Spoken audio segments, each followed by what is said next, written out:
ఈరోజు వెలువడినటువంటి 5 రాష్ట్రాల ఎన్నికల ఫలితాలు మనం కొద్దిగా గమనిస్తే కొన్ని విషయాలను మనం గ్రహించగలుగుతాం.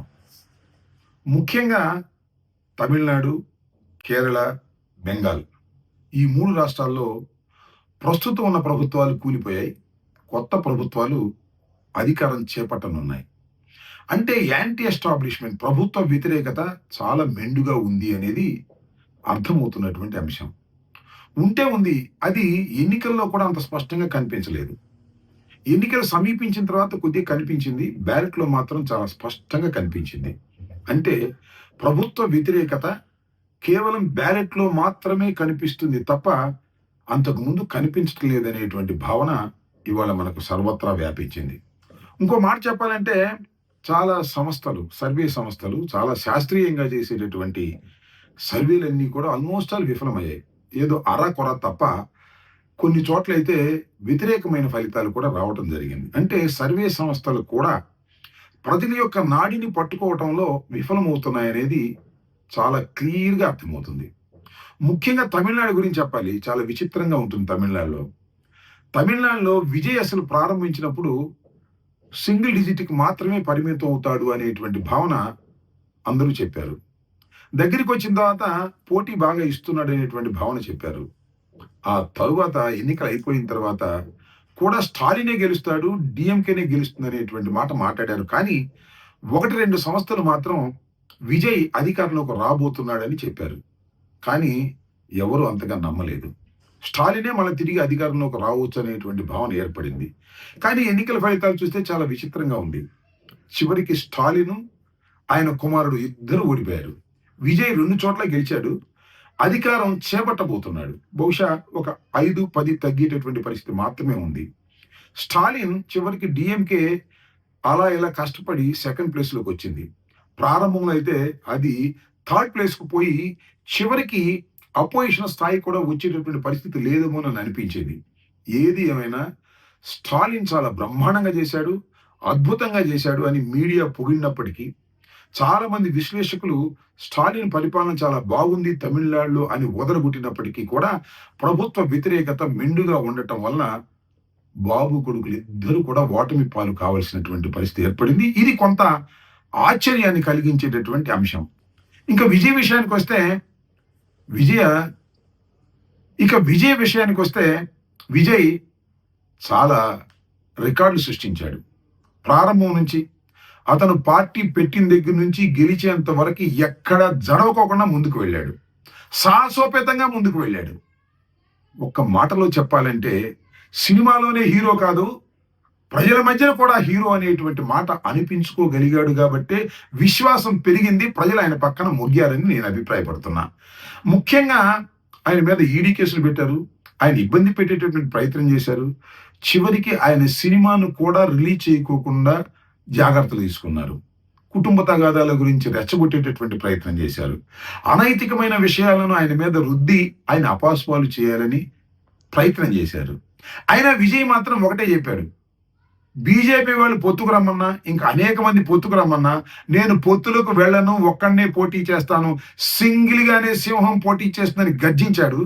ఆ గర్జించినటువంటి గర్జన ప్రజలు విని వీర వేశారు. ఆయన గెలిపించి అధికారంలోకి తీసుకొచ్చారు.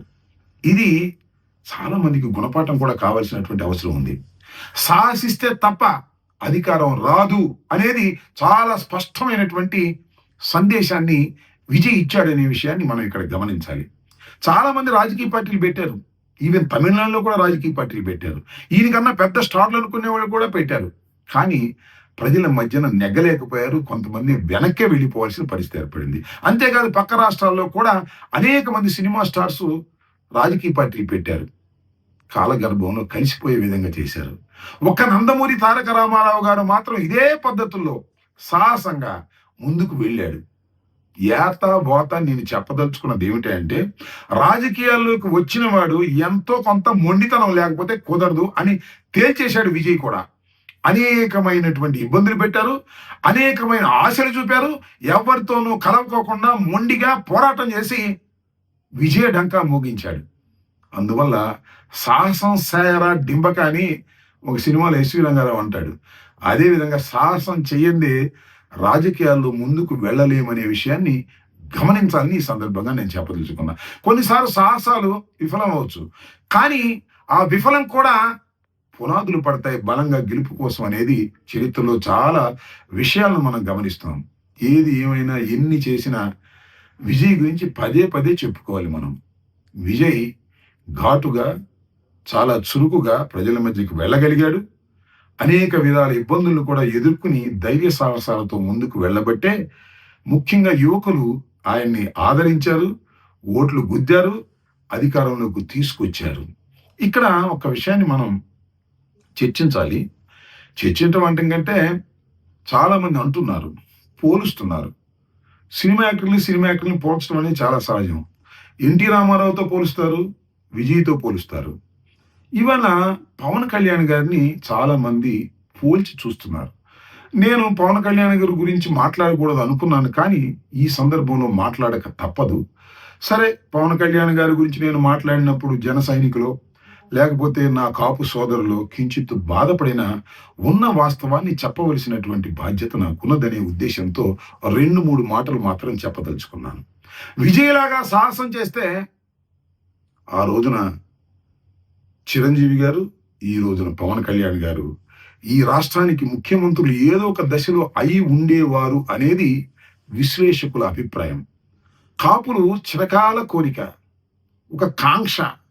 ఈ రాష్ట్రానికి అనేక మంది మంత్రులు, ముఖ్యమంత్రులు చేశారు. మనం కూడా ముఖ్యమంత్రి చెయ్యాలి అని కాపుల ఆశలను అడియాశలు చేసేటటువంటి కార్యక్రమంలోనే పవన్ కళ్యాణ్ గారు నిమగ్నమైపోయి ఉన్నారు. నేను చెప్పదలుచుకున్నది ఏమిటి అంటే, సాహసం చేయలేని వాళ్ళు, ధైర్యంగా ముందుకు వెళ్ళలేని వారు రాజకీయాల్లో నెగ్గుకు రాలేరు. పవన్ కళ్యాణ్ గారు కూడా అదే ఇవాళ. ఆయన అంతగా ధైర్యం చేసే శక్తి లేకపోవటం. ఒక్క మాటలో చెప్పాలంటే చాలా మందికి నేను అనే మాట కాస్త ఇబ్బందిగా ఉన్నా, రాజకీయాలు ఏమాత్రం తెలియనటువంటి వ్యక్తి పవన్ కళ్యాణ్ గారు. ఎందుకంటే తాను అధికారంలోకి తీసుకొచ్చాడు ఈ రాష్ట్రంలో కూటమి ప్రభుత్వాన్ని అనేటువంటి భావన సర్వత్రా వ్యాపించి ఉంటే, నిజంగా ఈ రాష్ట్రానికి ముఖ్యమంత్రి కావాలని నేను అనుకుంటే 15 సంవత్సరాల పాటు చంద్రబాబే ముఖ్యమంత్రి అవ్వాలి అని కోరుకున్న రోజునే రాజకీయాలకు మీరు పనికి రారు అనే విషయాన్ని ప్రజలు గమనించారనేది తెలుసుకోవలసిన సత్యమని ఈ సందర్భంగా చెప్పదలుచుకుంటూ, ఏది ఏమైనా విజయుడి యొక్క వీరత్వానికి, విజయ్ గెలుపుకి నా హృదయపూర్వక శుభాకాంక్ష ఈ సందర్భంగా తెలియజేస్తున్నాను. నమస్తే. Subscribe and follow at Ambati Rambabu Official for truth and clarity.